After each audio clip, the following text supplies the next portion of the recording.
हमारा जो दीन है हमें ये कहता है कि बुनियादी जो हमारा कदर है ना, जिसके ऊपर हमारा पूरा कल्चर या हमारा पूरा चीज़ खड़ी है।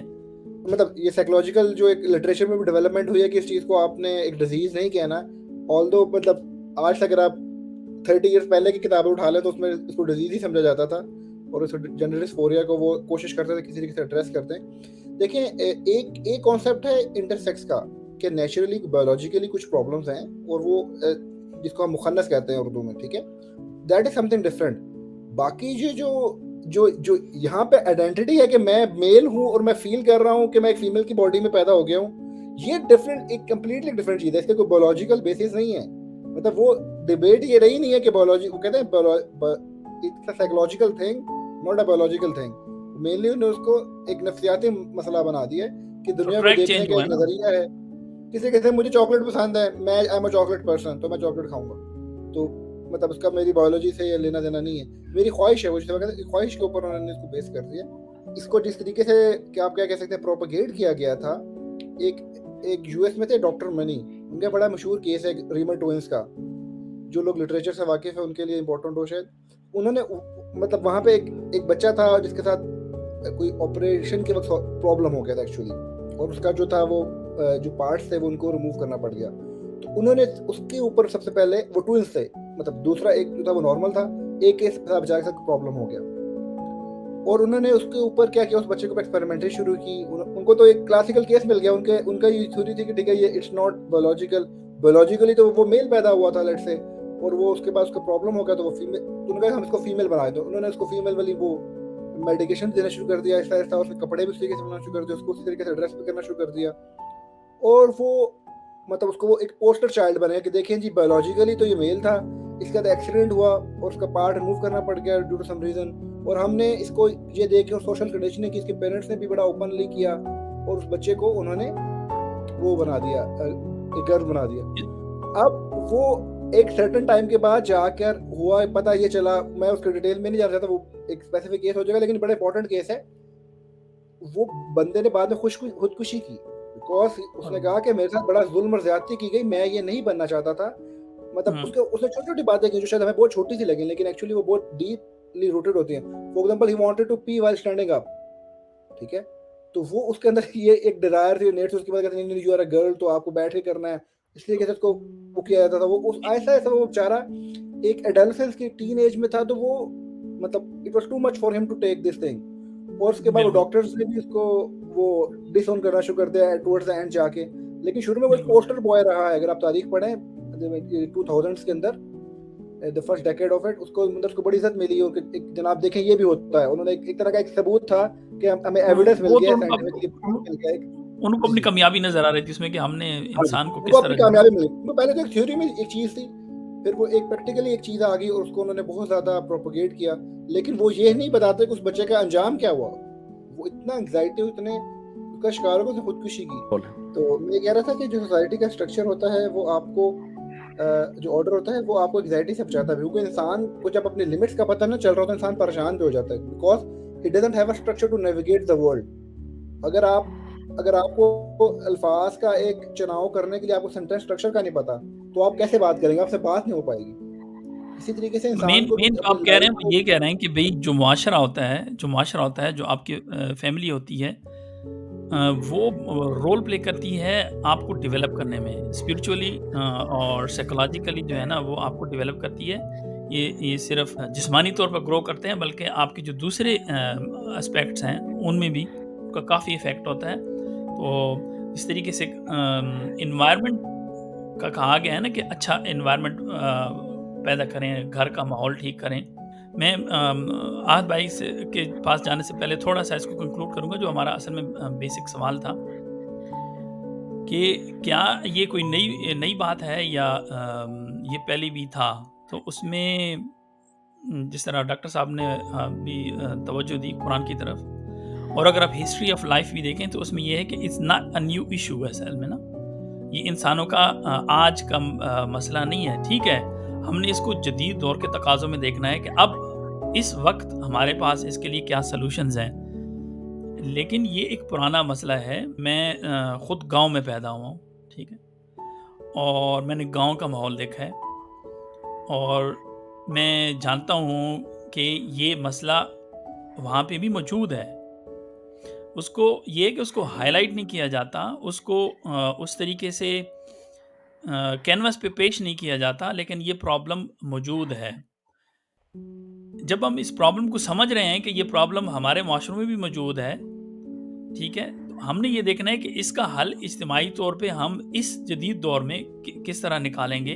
हम हाथ बाई की तरफ जाते हैं इस सवाल के साथ, ये जो इसको एक तहरीक बना के पेश किया जा रहा है, क्या आप इसके कोई टारगेट्स भी देखते हैं? कोई इसकी मंज़िल भी है? ये क्या अचीव करना चाहते हैं?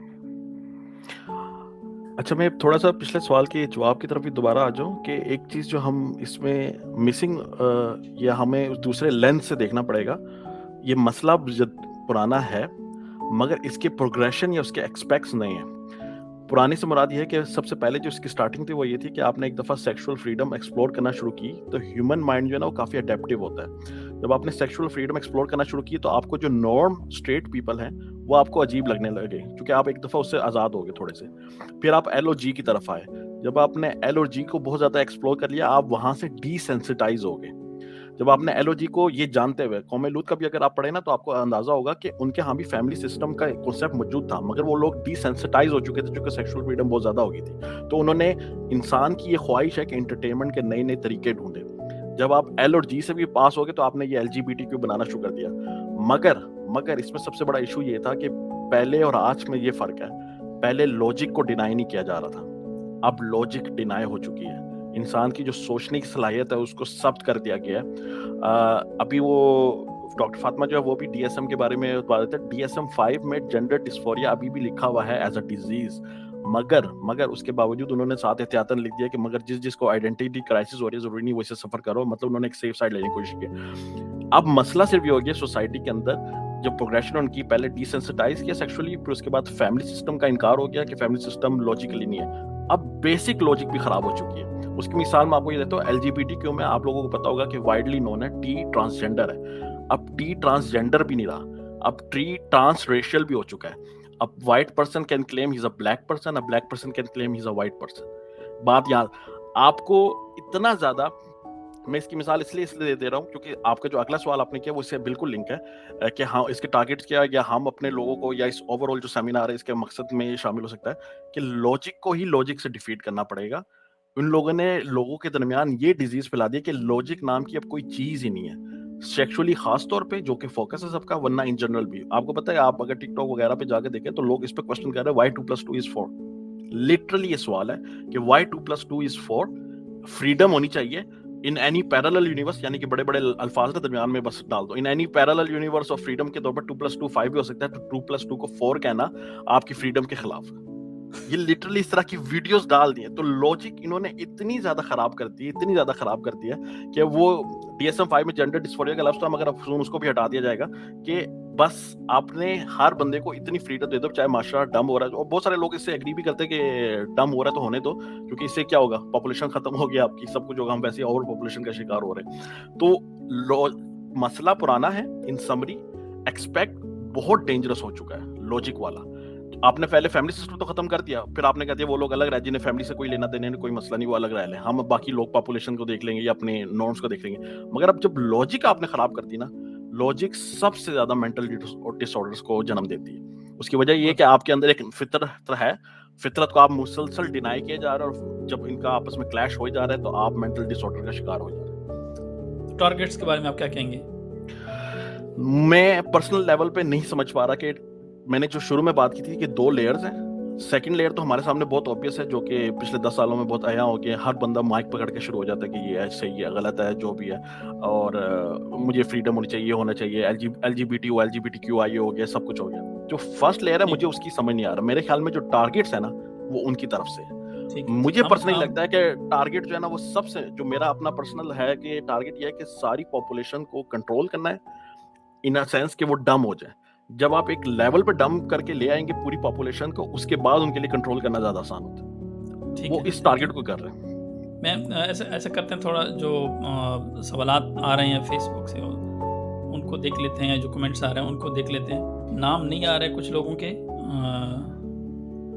ये कह रहे हैं कि माशाल्लाह आप बहुत ही काबिल एहतराम और आपने अच्छा हुआ अगर आप किसी तो अल्हम्दुलिल्लाह ठीक है।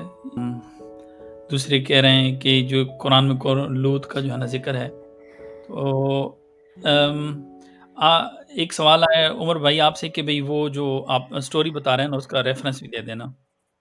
अगर आप फिर बाद में कमेंट्स में हम जी, जी, इंशाल्लाह डाल देंगे। मैं हाँ, कमेंट्स में वो जो रीमर स्टूल्स का केस है उसका रेफरेंस दे दूँगा। काफ़ी इंटरेस्टिंग केस है वो, और उसमें कुछ और भी चीज़ें मैं डिटेल में नहीं जानना चाह रहा, जो उनके डॉक्टर हैंडल कर रहे थे, उसको इवन ये लोग भी ओन नहीं करते, उनके ऊपर इतराज़ात करते हैं। लेकिन खैर, जो अभी आहत भाई टारगेट्स के एंगल से बात कर रहे थे, मैं तो इस बारे में काफ़ी क्लियर हूँ कि उनके टारगेट्स क्या हैं। देखिए, इंसान जो है, जो नज़रिया आप उसको समझें, नज़रिया ये है कि हमें आज़ादी चाहिए और हम पे कदगन कोई ना हो, हम अपनी ख्वाहिश नफ्स की पैरवी करें। ये इंसान की ख्वाहिश है, ठीक जो है, इंडिविजुअल लेवल पे है, जिसमें लोग इंडिविजुअली ठीक मोटिवेटेड इसलिए होते हैं। ठीक अब देखिए, ठीक है, इसकी इंडिविजुअल तरफ की आते हैं। मोटिवेशन सबसे पहले होती है। उसके बाद जो सेकंड चीज़ है कि ठीक है, उसमें जब जो जो बालादस्त तबका होता है समाज का, वो देखता है कि इसमें अब हमारे लिए कोई अपॉर्चुनिटी है। There is a slogan on which we can people को, हम लोगों को हम उसके ऊपर जमा कर सकते कैश हैं। उसके कैश उसको हम कैश करेंगे, उसमें एक बिज़नेस अपॉर्चुनिटी भी बनेगी, उसके अंदर एक मार्केट भी क्रिएट होगी, और उसमें एक अपॉर्चुनिटी बनेगी कि हम लोगों को कंट्रोल भी कर सकें।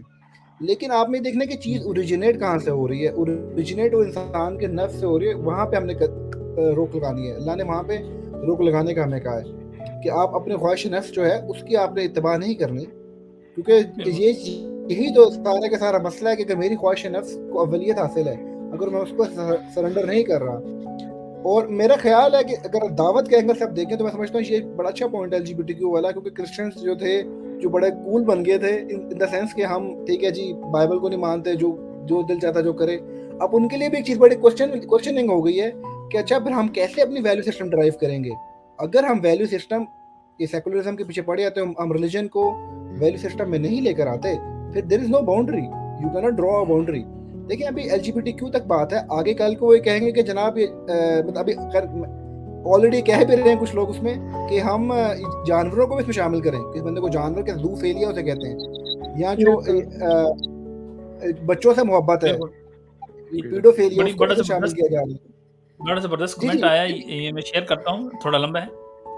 तो जी, वो जी, यही बात कर रहे हैं डॉक्टर साहब जो आप बात कर रहे हैं कि इस्लाम की रूह और मतलब पाकीज़गी को इख्तियार करना है जिसके उसूल के कुरान में मुख्तलिफ़ मकामात पर ये खूबी बयान की है, इख्तियार करके इस पाकीज़गी को हासिल किया जा सकता है। तज़किया नफ्स की बात हो रही है ना? जिस तरह आप कह रहे हैं, खूबी में यही है कि अपनी फ़ितरी जिनसी ख़्वाहिश को सिर्फ़ अपनी बीवी से महदूद कर लें। इसके बरअक्स बातिल सोच है, इंसान मादर-पितर रज़ा। तो वो कह रहे हैं कि ये शैतान का जो है ना है और जो पाकीज़गी है ना उसको इख्तियार किया जाए। तो माशाल्लाह अच्छा कमेंट किया है। बात को कंटिन्यू करते हैं। जी, डॉक्टर साहब मैं इसमें आप क्या सिर्फ समझ हाँ, आप ऐड जी, करें। हाँ। हाँ, आखिरी बात जो इसकी इंतहा जो आगे शायद हो भी जाए, वो मतलब there is no logical reason, जैसा आप वैसे गुफ्तगू भी कर रहे थे ना, कि आप इंसेस्ट को क्यों क्रिमिनलाइज़ करेंगे? 2 कंसल्टिंग एडल्ट्स हैं, अगर फ्रीडम की बात ही करनी है, अगर 2 कंसल्टिंग एडल्ट्स हैं, तो उसमें फिर क्या प्रॉब्लम है? फिर तो सब कुछ ये नॉर्मल है ना? मैं कज़िन जा करेक्ट रहे कर हैं, दूं तो हमारा वो किसी का डॉक्टर हाथ भी उमर कर को रहे हैं। यहाँ पे, मैं यहाँ पे करेक्ट कर दूं, ये पुराना हो चुका है। ये बहुत पुराना हो चुका है। नेक्स्ट जो है पीडोफिलिया या बिस्टेलिटी की तरफ है। इंसेस्ट वाला पॉइंट पुराना हो चुका है। आपको पता है 2016 में आई गेस ये लॉ था लेकिन जर्मनी आई के थिंक अंदर। Legally it's not still valid ना, नहीं, लीगली इसको अभी नो, तक ये जर्मनी में लीगल क्राइम है, इलीगल इट्स अ था। क्राइम। नो, जर्मनी में इलीगल था। 2016 में पार्लियामेंट में डिस्कस होकर इंसेस्ट को हटा दिया गया। It's not illegal anymore.